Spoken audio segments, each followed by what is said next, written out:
नमस्कार शेतकरी मंडळी, मी शुभम आणि स्वागत आहे तुमचं शेतकरी राजा या आपल्या यूट्यूब चॅनलमध्ये। तर शेतकरी मित्रांनो, सध्या पाऊस काळ वगैरे होऊन गेला पूर्णपणे। आता शेतकऱ्यांचं सध्या आपण जे ऑनलाईन कन्सल्टिंग घेतोय, म्हणजे थोडक्यात खूप लांबून आपण शेतकऱ्यांना ऑनलाईन कन्सल्टिंग करतोय। जसं की बघायला झालं तर नगरपर्यंत आपण पोहोचलेलो आहे, नगरच्या पलीकडे आहे आपण। तसंच वीर धरण, सासवड, पुणे, तसेच इतर बीड, इकडे म्हटलं तरी सांगली, सांगोला, आटपाडी, इकडे माळशिरस वगैरे बऱ्याच ठिकाणी आपण ऑनलाईन शेड्यूल सध्या आपले चालू आहेत। आणि आपलं थोडंसं फ्रॅक्चर झाल्यामुळे आपण थोडंसं व्हिजिटला नाही आहे सध्या, त्याच्यामुळे आपण सध्या वर्क फ्रॉम होम असल्यासारखं म्हणजे घरी बसून आपण सध्या शेतकऱ्यांना ऑनलाईन कन्सल्टिंग ज्यांचं आहे त्यांना आपण मार्गदर्शन पूर्णपणे 100% देतोय आपला। तर आता सध्याची जी प्रॉब्लेम आहे मित्रांनो, तर बऱ्याच शेतकऱ्यांनी आपल्याला प्रॉब्लेम शेअर केलेला आहे आणि ज्यांना आपण ऑनलाईन कन्सल्टिंग दिलेली आहे अशा बऱ्याच शेतकऱ्यांनी आपल्याला म्हणजे प्रत्येकी 3 दिवसाला आपण त्यांच्याकडून फोटो घेतो। प्रत्येक 3 दिवसाला आपल्याला व्हॉट्सअपला फोटो येतात, त्याच्यानंतर आपण शेड्यूल वगैरे त्यांना पूर्णपणे शेड्यूल 5 दिवसाचं असतं आपलं। परंतु आपण फोटो आल्यानंतर काही बदल जर करावा लागला, म्हणजे थोडक्यात कसं वातावरणानुसार जर एखादा बदल करावा लागत असेल आपल्याला, म्हणजे एखाद्या वेळेस काय होतं, ढगाळ हवामान होतं, जास्त प्रकारे पाऊस पडतो, काही वेळा काय होतं की बाबा उन्हाचं तापमान वाढतं, टेम्परेचर वाढतं, मग ते प्रत्येक वेळेस शेड्यूल थोडंसं चेंज करणं खूप गरजेचं असतं। मग आता आपण शेड्यूल चेंज केले, बऱ्यापैकी शेड्यूल आपण चेंज केलेले आहेत सध्या। आणि प्रॉब्लेम मिरचीमध्ये सध्या म्हटलं तर आपल्याला हे एक शेतकरी आहेत, त्या शेतकऱ्यांनी आपल्याला हा प्रॉब्लेम शेअर केलेला आहे। तर हा प्रॉब्लेम काय आहे तुम्ही बघू शकता, हे जे तुम्ही फोटो बघताय या फोटोमध्ये तुम्हाला दिसेल की मिरची पूर्णपणे अशी बोकडल्यासारखी दिसते। नॉर्मली असं बोकडली आहे मिरची आणि त्याला पिवळा व्हायरस जो आहे, व्हायरस पण आलेला आहे त्याच्यावर, त्याला आपण प्लास्टो व्हायरसही म्हणू शकतो। तर मित्रांनो, या व्हायरसचं आपण प्रमाण सध्या जास्त दिसते।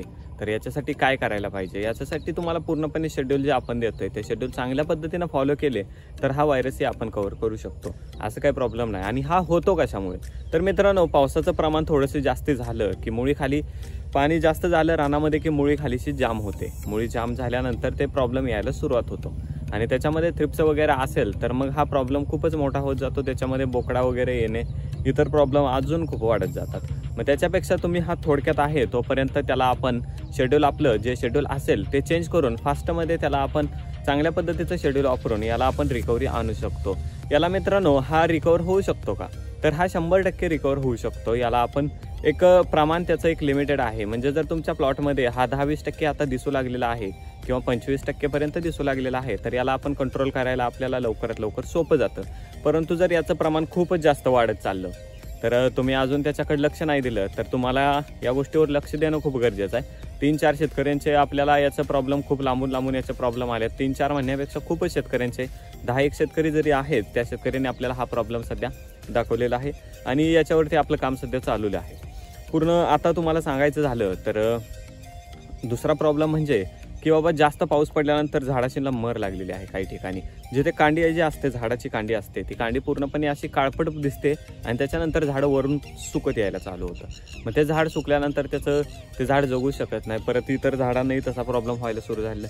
तर याच्यासाठी तुम्ही काय केलं पाहिजे, तर मित्रांनो याच्यासाठी तुम्हाला जे सुरुवातीला तुम्हाला 1-2 झाडं दिसली तर त्याला तुम्ही टाळाटाळ करू नका, कारण ते प्रमाण खूप वाढत चाललेलं आहे। कारण ते कुठून तरी सुरुवात झाली म्हणजे त्याचा अंत हा खूप मोठा होणार आहे। त्याच्यापेक्षा तुम्ही काय करा की त्याला एकदम सुरुवातीलाच त्याला आपण हे केलं पाहिजे, त्याला तुम्ही ॲलाइट सोडू शकता। ॲलाइट जे आहे ते ड्रिपमधून तुम्ही त्याला सोडू शकता। ॲलाइट सोडल्यानंतर त्याला थोडीशी मरीला कंट्रोल बसेल। तसेच 22 आणि बॅक्टेरियामायसिन 22 आणि बॅक्टेरियामायसिनचा तुम्ही स्प्रे पूर्णपणे खोडावर घ्या, जेणेकरून काय होईल, खोडापासून ते वरपर्यंत स्प्रे घ्या, जेणेकरून ते झाडाची काडी वगैरे भिजल्यानंतर त्याचं प्रमाण थोडंसं मरीचं कमी होऊन जाईल। तसंच तुम्ही वबुली ॲग्रोचं शिल्ड वापरू शकताय, तसेच इतर कंपन्यांची ही औषधं तुम्ही वापरू शकताय, जेणेकरून मरीवर तुम्हाला कंट्रोल भेटेल। आणि फॉस्फरिक ॲसिड मातीमधून थोडंसं सोडलं पाहिजे। जिथं तुमचं रान जर घट्ट झालेलं असेल तर तिथं तुम्ही फॉस्फरिक ॲसिड सोडून घ्या थोडंसं, म्हणजे जेणेकरून तुम्हाला रान व्यवस्थित दिसेल। आणि इतर गोष्टी म्हटलं तर मित्रांनो सध्या ऑनलाईन शेड्यूल चालूच आहेत आपले, आणि जर तुमच्याकडून हे कंट्रोल होत नसेल तर आपण ऑनलाईन शेड्यूलच्या माध्यमातून आपल्या याला 100% कंट्रोल करू। आणि आपल्या शेड्यूलचं तुम्हाला नियोजन सांगायचं झालं तर प्रत्येक 3 दिवसाला आपण फोटो घेतो शेतकऱ्याकडून, प्रत्येक 5 दिवसाला आपण शेड्यूल बदलतो। तुमच्याकडून फोटो नाही आले तर आमच्याकडून कॉल केला जातो, का फोटो नाही आलेत, हलगर्जीपणा कोणत्याही पद्धतीचा चालत नाही आपल्या चॅनलवरती। आणि पूर्णपणे प्लॉट हा सक्सेस करून दिलेले आहेत आपण, तुम्ही पाठीमागे जाऊन बघू शकताय, बरेच प्लॉट आपले सक्सेस झालेले आहेत। चॅनलमध्ये तुम्ही 3-4 महिन्या अगोदरचे जर प्लॉट बघितले तर आपण प्लॉटवरती व्हिजिट करत होतो, तेव्हा ॲक्सिडेंट झाल्यापासून मी थोडंसं बसून होतो तेव्हापासून थोडं व्हिजिटला मला शक्य झालं नव्हतं, परंतु इथून पुढचे पूर्ण प्लॉट हे व्हिडिओ तुम्हाला भेटून जातील आणि आता इथून पुढे आपण व्हिजिट चालू करणार आहे. तर चला शेतकरी मित्रांनो, भेटूया नंतर अशाच एका माहितीशीर व्हिडिओसोबत. तर तुम्हाला कोणत्याही समस्या असतील तर तुम्ही मला कॉल करू शकता, आपला कॉन्टॅक्ट नंबर आहे. तसेच तुम्ही कमेंटमध्येही सांगू शकताय. तर कमेंटमध्ये सांगा तुमचं गाव कोणतं आणि चॅनलला सबस्क्राईब करा आणि व्हिडिओला लाईक करा.